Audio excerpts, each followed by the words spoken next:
Hello, my dear friends. Welcome back to the lecture series of Judicial Examination. I am Dr. Wasim I Khan, Assistant Professor, Shri Shivaji Law College, Parbhani, Maharashtra, India.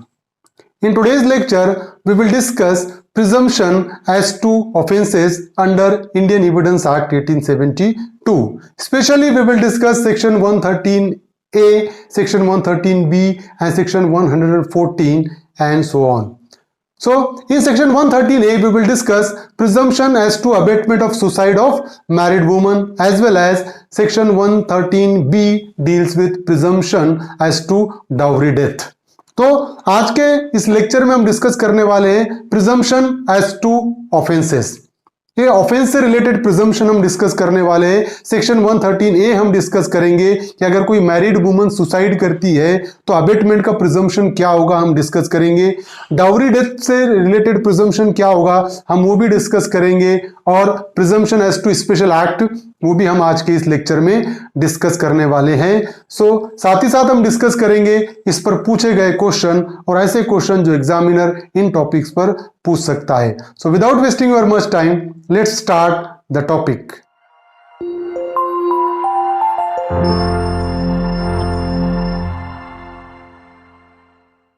Presumption as to offences. Section 113A, presumption as to abatement of suicide by a married woman.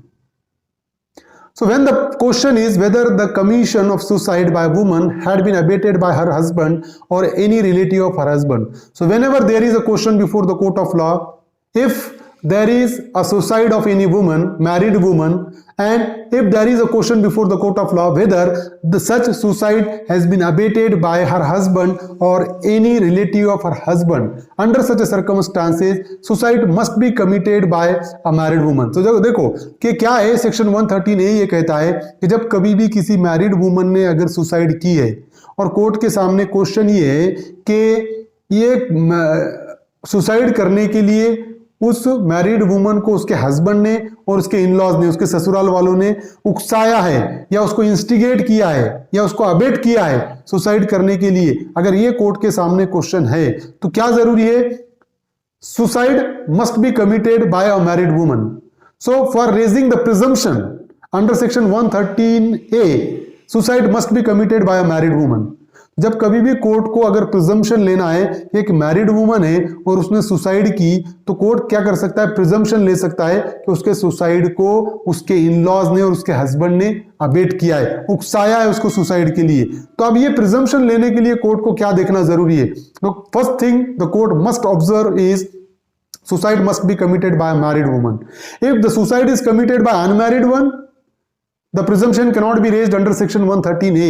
तो अगर presumption raise करना है court को, तो court को यह देखना पड़ेगा पहले कि सुसाइड मैरिड वुमन ने की है या कोई और ने। अगर मैरिड वुमन सुसाइड करती है तो court can raise a presumption. Second one is suicide must be abetted by husband और हिज रिलेटिव। तो क्या होगा कि suicide must be abetted by husband और हिज रिलेटिव। तो सुसाइड को अबेट किसने करना चाहिए? उसके हस्बैंड ने और उसके रिलेटिव ने। Suicide must be committed with in 7 years of her marriage. If the married woman committed a suicide within 7 years of her marriage, then only court can raise a presumption under section 113A, otherwise not. अगर married woman उसके marriage के 7 साल के अंदर अगर suicide करती है तभी कोर्ट सेक्शन 113A का प्रिजम्पशन रेज कर सकता है, अदरवाइज बिल्कुल नहीं। Next one is she must have been subjected to cruelty. एक और चीज है कि she must have been subjected to cruelty, कि उसको टॉर्चर पेन होना चाहिए, मतलब क्रूअल्टी, उस पर अत्याचार होना चाहिए हस्बैंड के जरिए या उसके इन-लॉज के जरिए। तो ये 4 चीजें हैं जो जरूरी है अगर कोर्ट को प्रिजम्पशन रेज करना है सेक्शन 113A का। अभी देखिए, for the purpose of this section cruelty shall have the same meaning as in section 498A of the Indian penal code. तो क्रूअल्टी का मीनिंग सेम है जो section 498A Indian penal code में mention किया हुआ है। The same meaning is mention in this particular section also. तो cruelty mental भी हो सकती है, फिजिकल क्रूअल्टी भी हो सकती है। तो यहां पर अगर मैरिड वुमन है तो 7 साल के अंदर अगर वो सुसाइड करती है और उसके पहले अगर क्रूअल्टी उसको हुई है तो कोर्ट प्रिजम्पशन ये ले सकता है कि उसके हस्बैंड ने या उसके इन-लॉज ने उसको सुसाइड करने के लिए उकसाया है, अबेट किया है। Jagdish Chandra versus state of Haryana. In the case, the deceased wife who was sentimental and did not like the drinking habits of her husband and his late coming home committed suicide by burning herself within 4 years of her marriage to the accused. So in this particular case, the wife has committed a suicide, and the reason of suicide is that she was a very sentimental and did not like the drinking habit of her husband and his late coming habit. That's why he committed a suicide. तो यहाँ पर married woman ने शादी के 4 साल के अंदर ही suicide की, और रीजन ये था कि उसका हस्बैंड शराब पीकर आता था और रात में देर से घर आता था। तो ये रीजन के वजह से वो वाइफ ने 4 साल के अंदर ही सुसाइड कर ली। अभी देखो, it has been held that the fact of the husband came late in the night of after taking liquor daily in spite of the protest from the wife alone cannot be taken as cruelty, and that the essential ingredients of cruelty are not fulfilled. तो यहाँ पर court ने ये कहा कि husband का रात में देर से आना, शराब पीकर आना, ये सिर्फ किसके लिए था, कौन प्रोटेस्ट किया था इसको, किसने अपोज किया था, सिर्फ वाइफ ने भी अपोज किया था। और ये कि रात में लेट आना, शराब पीकर आना, it doesn't amounts to cruelty, ये अत्याचार नहीं होता, ऐसा कोर्ट ने डिसाइड किया। और कोर्ट ने यह कहा कि क्रूअल्टी के इंग्रेडिएंट्स को फुलफिल नहीं करता है। The presumption under section 113A cannot be raised. तो कोर्ट ने कहा कि अबेटमेंट ऑफ सुसाइड का प्रिजम्पशन सेक्शन 113A में हम रेज नहीं कर सकते। अगर प्रिजम्पशन रेज करना है तो 7 साल के अंदर सुसाइड होना, दूसरा कि हस्बैंड की तरफ से क्रूअल्टी होना, ये बहुत जरूरी है, तभी प्रिजम्पशन रेज किया जा सकता है, अदरवाइज नॉट। तो शराब पीकर रात में लेट आना ये क्रूअल्टी नहीं है, कोर्ट ने ऐसा डील किया और प्रिजम्पशन रेज नहीं किया कोर्ट ने। Another case is Vinod Kumar versus state, where the death of the deceased was due to burn and she gave a dying declaration stating that her husband and mother-in-law consistently harassed, tortured and beat her for bringing inadequate dowry, and it was corroborated by other relations of the deceased, and when the death took within 7 years of the marriage. In this particular case, the wife committed a suicide within 7 years of her marriage, and the reason of suicide, she mentioned in her dying declaration that there was a consistent cruelty by the hands of husband and in-laws. For the reason of cruelty was inadequate dowry. समझ रहे हो कि यहाँ पर 7 साल के अंदर wife ने सुसाइड की और उसका रीजन ये था, और उसने अपने डाइंग डिक्लेरेशन में मरने के पहले बयान में उसने ये बताया कि हस्बैंड की तरफ से बहुत ज्यादा अत्याचार, इन लॉज की तरफ से अत्याचार, क्रूअल्टी। और क्रूअल्टी किस लिए? क्योंकि उसने जो डावरी है, जो दहेज है, वो कम लेकर आई, इसलिए। और इस स्टेटमेंट को दूसरे एविडेंस ने भी कोरैबोरेट किया कि हाँ ऐसा क्रूअल्टी इसको होती थी। अब and it was corroborated by other relatives of the deceased, and when the death took within 7 years of her marriage, it was held a presumption under section 113A arises as to abatement. तो यहां पर दूसरे relative ने भी ये कहा कि उसको उसके हस्बैंड और उसके इन लॉज उसको टॉर्चर करते थे डाउरी के लिए। तो यहां पर कोर्ट ने, और 7 साल के अंदर उसकी डेथ हो गई वुमन की, उसने सुसाइड की, तो कोर्ट ने यहां पर सेक्शन 113A में प्रिजम्पशन रेज किया। Court has raise a presumption that the suicide is abated by her husband and in-laws.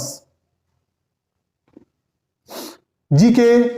Devrajulu Naidu versus State of AP, where there is no direct evidence on record relating to harassment of wife by her husband, an allegation of demand of dowry was either hearsay or was made in a statement of interested or inimical witnesses. तो यहाँ पर ऐसे कोई record नहीं मिले कि husband wife को harassment कर रहा है या हस्बैंड डाउरी मांग रहा है।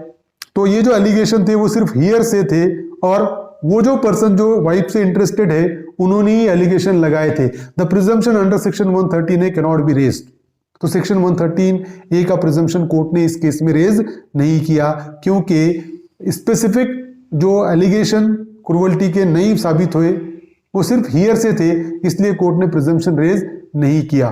Now State of MP versus Ravindra, it has been held that in a case of suicide by the wife after 7 years of marriage, the presumption under section 113A cannot be drawn against the accused for abating his wife or ill-treating her to commit suicide. So if the wife has committed suicide after 7 years of her marriage, the presumption under section 113A cannot be raised for the abatement of suicide of wife.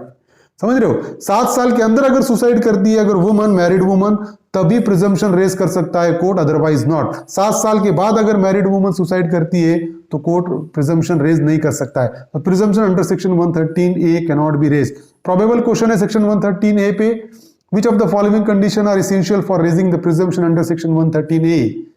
Suicide must be committed by married woman. Suicide must be committed within 7 years of marriage. Soon before death she was subjected to cruelty. All of the above. So अगर हम देखें तो यहाँ पर specifically mention किया है कि suicide must be committed by married woman, 7 years के अंदर होना चाहिए, सब्जेक्टेड टू क्रूअल्टी होना चाहिए. So all of the above is a correct answer in this particular question. Now section 113B, presumption as to dowry death.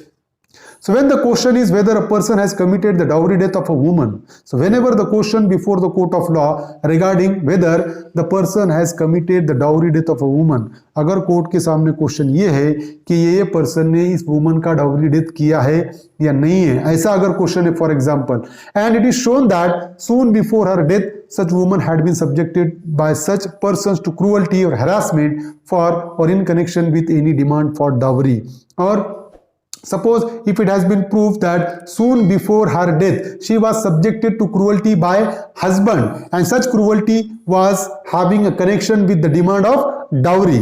अब अगर court के सामने ये प्रूफ होता है कि ये जो है कि उसके डेथ के पहले उसके जो हस्बैंड है उसने उसको उस पर अत्याचार किया, और अत्याचार क्यों किया? इन डिमांड ऑफ डाउरी के लिए, समझ रहे हो. And the court shell presume that such person had cause the dowry death. तो यहां पर कोर्ट क्या प्रिजम्पशन लेगा?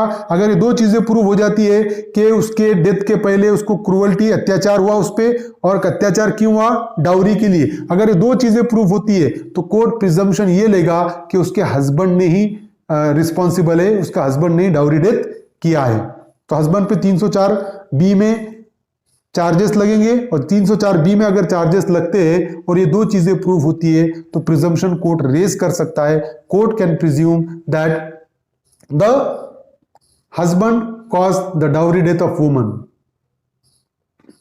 For the purpose of this section, dowry death shall have the same meaning as in section 304B of Indian Penal Code. तो जो section 304B में Indian penal code के definition है डाउरी डेथ की, the same meaning यहां पर भी है.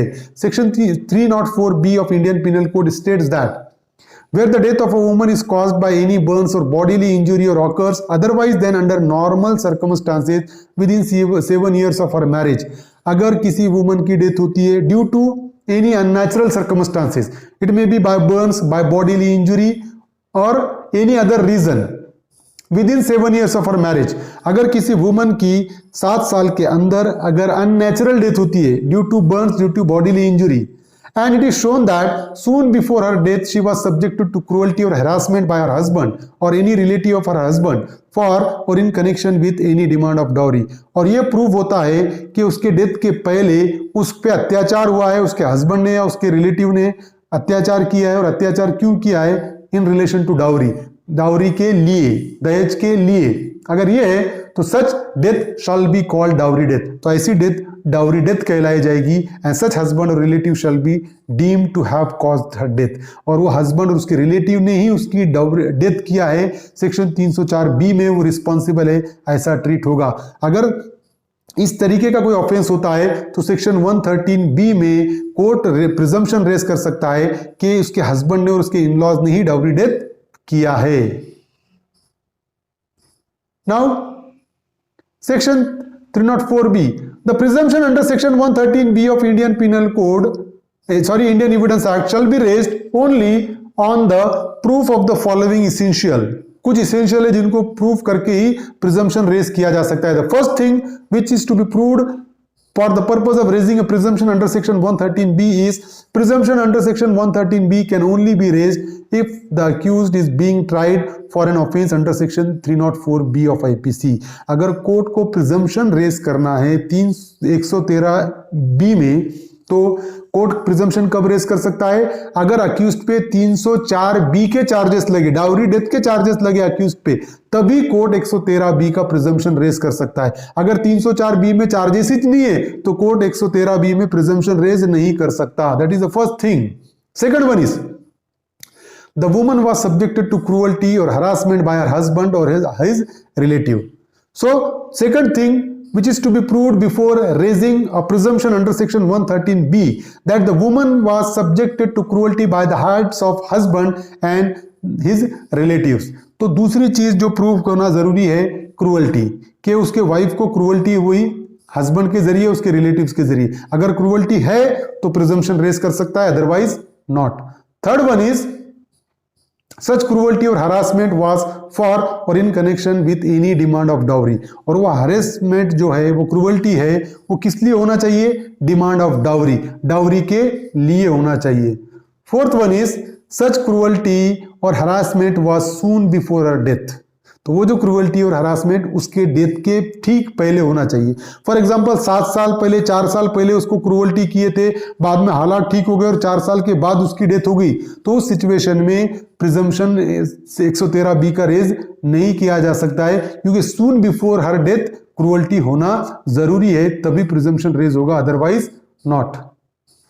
Shyamlal versus state of Haryana.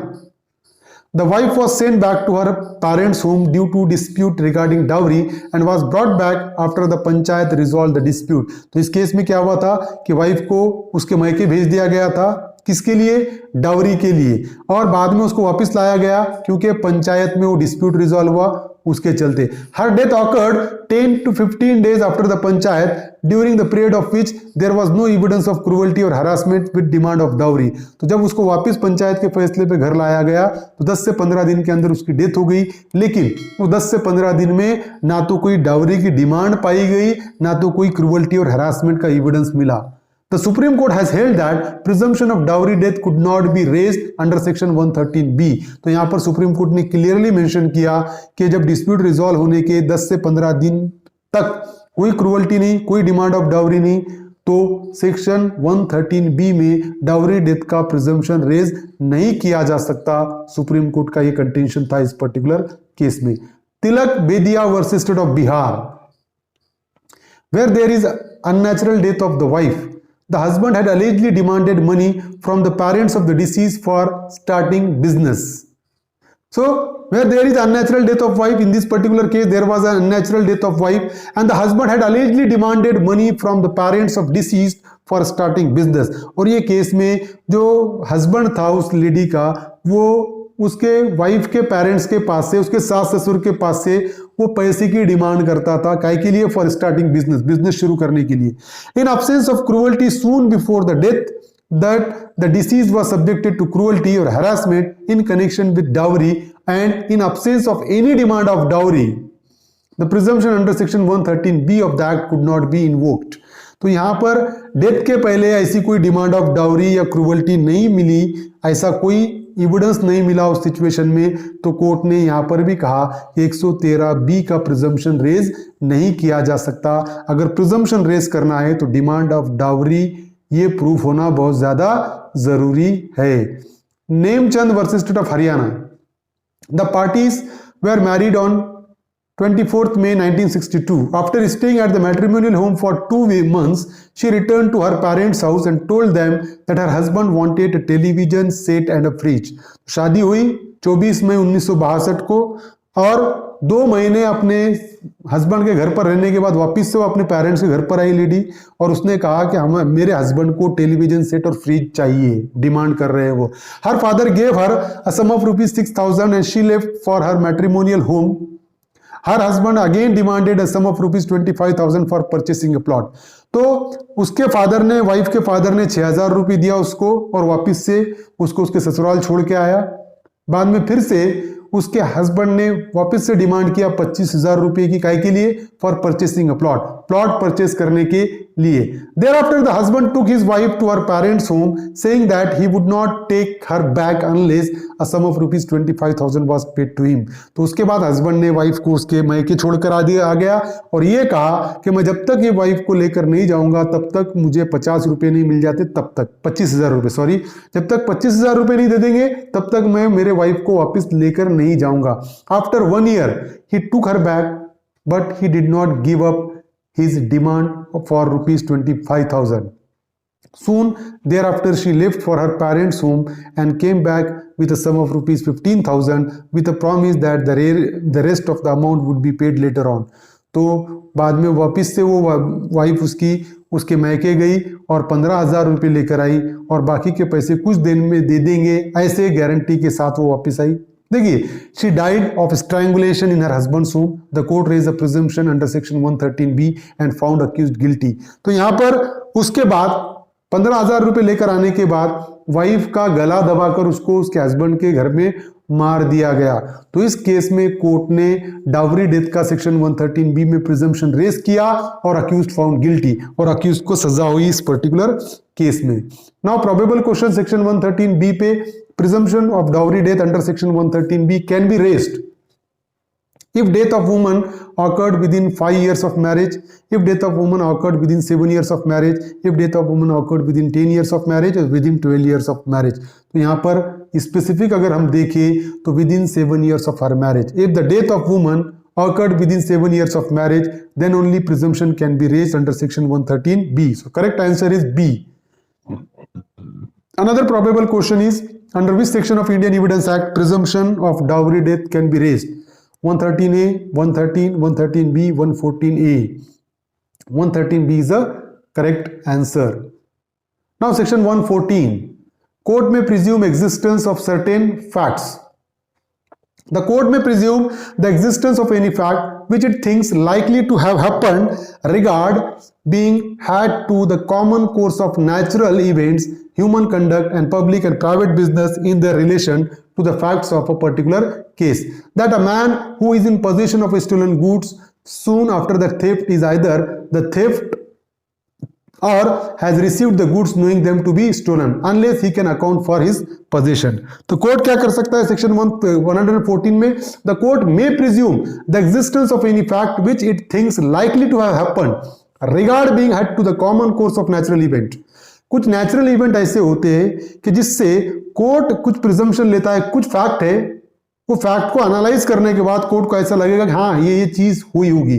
जैसा कि for example, the man who is in possession of stolen goods soon after the theft is either he is theft or he received goods knowing them to be stolen unless he can account for his possession. Suppose if the stolen goods found in the possession of any person soon after the theft, there are two types of presumption which a court can raise. One is either that person has committed the offense of theft, and the second one is whether he received that particular stolen goods knowing them to be stolen unless he can account for his possession. तो court अगर stolen goods किसी person के position में मिले चोरी के बाद, तो दो तरीके कोर्ट प्रिजम्पशन रेज करेगा।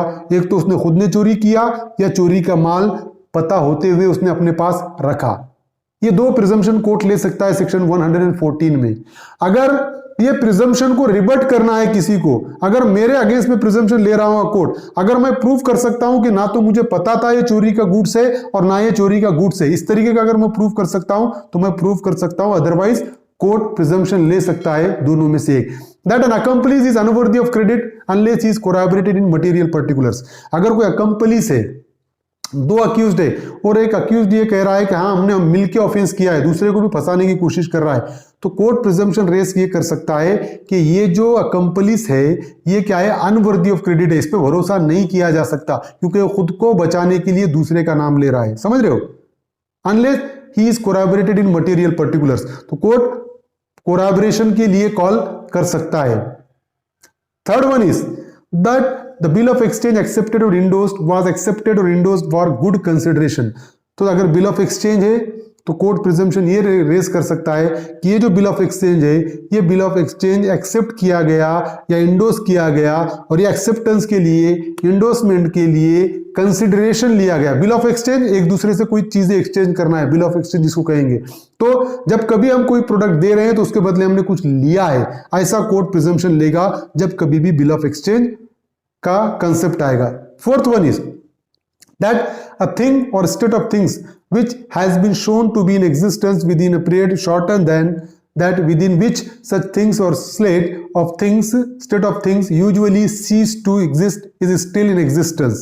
समझ रहे हो कि that a thing or state of things which has been shown to be in existence within a period shorter than that within which such things or state of things usually cease to exist is still in existence। तो जो state of things है, समझ रहे हो कि कोई चीज है या कोई स्टेट ऑफ थिंग्स है उसी तरीके से होगी। फॉर एग्जांपल एक नॉर्मली पीरियड होता है कोई भी स्टेट ऑफ थिंग्स का, वो एक नॉर्मल पीरियड है, वो नॉर्मल पीरियड में वो स्टेट ऑफ थिंग्स थी, वो थिंग वैसी ही थी, ऐसा कोर्ट प्रिजम्पशन ले सकता है। वो चेंज नहीं हुई, वो स्टेट ऑफ थिंग्स वैसा ही था, इस तरीके का प्रिजम्पशन कोर्ट ले सकता है सेक्शन 114 में। That the common course of business has been followed in particular cases. तो एक आधा कोई पर्टिकुलर चीज करने के लिए कॉमन कोर्स ऑफ बिजनेस है। फॉर एग्जांपल पोस्ट लेटर एक वो पोस्ट ऑफिस में डाला जाता है, उसके बाद वहां से निकाल के डेस्टिनेशन पर पहुंचाया जाता है, ये कॉमन कोर्स ऑफ बिजनेस कहलाएगा। तो अगर एक लेटर किसी को पहुंचा तो कोर्ट सेक्शन 114 में प्रिजम्पशन ले सकता है कि ये लेटर पहुंचा, इसका मतलब common course of business follow हुआ तभी ये पहुंचा, इस तरीके का प्रिजम्पशन कोर्ट ले सकता है। जी, the evidence which could be and is not produced would, if produced, be unfavorable to the person who withholds it। Okay, the evidence which could be and is not produced, एक आधा evidence जो produce किया जा सकता था लेकिन नहीं किया गया, would if produced, अगर वो प्रोड्यूस किया हो जाता, be unfavorable to the person who withholds it, कि जिस पर्सन ने होल्ड करके रखा उसको, कि अगर वो प्रोड्यूस होता तो उसके लिए अनफेवरेबल होता, ऐसा कोर्ट प्रिजम्पशन लेगा। कि फॉर एग्जांपल कि मुझे कोई एविडेंस प्रोड्यूस करने के लिए कहा गया और वो मैंने प्रोड्यूस नहीं किया, तो कोर्ट प्रिजम्पशन क्या लेगा कि अगर मैं प्रेजेंट करता तो वो मेरे लिए अनफेवरेबल होता, इसीलिए मैंने प्रेजेंट नहीं किया, कोर्ट ये प्रिजम्पशन ले सकता है। Next one is that if a man refuses to answer a question which he is not compelled to answer by law, the answer if given would be unfavorable to him। तो एक आधा ऐसा question पूछा गया किसी person से जिसको law से उसको कंपेल नहीं किया जा सकता आंसर लेने के लिए, और अगर वो क्वेश्चन का आंसर उस पर्सन ने नहीं दिया तो कोर्ट ये कहेगा कि अगर वो आंसर देता तो वो आंसर उसके अगेंस्ट में जाता, इसीलिए उसने आंसर नहीं दिया, इस तरीके का कोर्ट प्रिजम्पशन ले सकता है। और ये हमने डिस्कस करना भूल गए थे, that judicial and official acts have been regularly perform, कि अगर कोई एक्ट है तो जुडिशियल ऑर्डर है तो उस सिचुएशन में कोर्ट प्रिजम्पशन लेगा कि ये judicial order judicial act perform करके ही, जुडिशियल एक्ट फॉलो करके ही, रेगुलरली फॉलो करके ही परफॉर्म हुआ है या order pass. Now section 114A, presumption as to absence of consent in certain prosecution for rape। In a prosecution for rape under clause A, B, C, D, E or G of subsection 2 of section 376 of Indian Penal Code 1860, where sexual intercourse by the accused is proved, sexual intercourse अगर prove होता है, and the question is whether it was without the consent of woman alleged to have been raped, and there is a question before the court of law whether the sexual intercourse caused without the consent of woman, and she states in her evidence before the court that she did not consent, and if it was the contention of that particular woman that she did not consent to that particular act, under such a circumstances the court shall presume that she did not consent। Under such a circumstances court shall presume that she did not consent। जब कभी भी अगर section 376 sub clause 2 A, B, C, D, G में अगर offence होता है, rape का offence होता है और सेक्सुअल इंटरकोर्स अगर प्रूव होता है और कोर्ट के सामने क्वेश्चन है कि ये जो सेक्सुअल इंटरकोर्स हुआ है ये वुमन के कंसेंट के बगैर हुआ या नहीं, और अगर वो वुमन कहती है, जो विक्टिम है, जो वुमन जिसके अगेंस्ट में रेप हुआ, अगर वो कहती है कि उसके कंसेंट के बगैर हुआ, उसने कंसेंट नहीं दिया, तो कोर्ट प्रिजम्पशन क्या लेगा? Court shell presume that she did not consent. Court presumption ये लेगा कि उसके कंसेंट के बगैर ही ऑफेंस हुआ है।